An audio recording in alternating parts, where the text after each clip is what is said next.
ഈ വർഷം 4ാമതും നിരക്കിളവ് പ്രഖ്യാപിച്ചു റിസർവ് ബാങ്ക് ഓഫ് ഇന്ത്യ. അടിസ്ഥാന നിരക്ക് 0.5% കുറച്ചു. റിപ്പോ നിരക്ക് 5.25% കുറയും. ഇതോടെ നിരക്ക് അധിഷ്ഠിത വായ്പകളുടെ പലിശ നിരക്കുകളിലും കുറവുണ്ടാകും.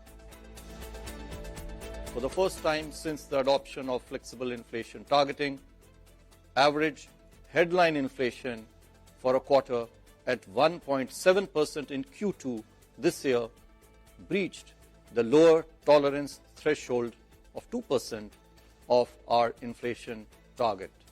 രൂപയുടെ മൂല്യമിടിഞ്ഞത് പലിശ നിരക്ക് കുറയ്ക്കാൻ തടസ്സമാകുമോ എന്ന ചോദ്യം അപ്രസക്തമാക്കിയാണ് ധനനയ കമ്മിറ്റിയുടെ പ്രഖ്യാപനം വന്നത്. പോയ വർഷം രാജ്യം വളർച്ചാപാതയിലായിരുന്നെന്ന് വിലയിരുത്തിയ RBI ഗവർണർ സഞ്ജയ് മൽഹോത്ര 0.5% നിരക്കിളവാണ് പ്രഖ്യാപിച്ചത്.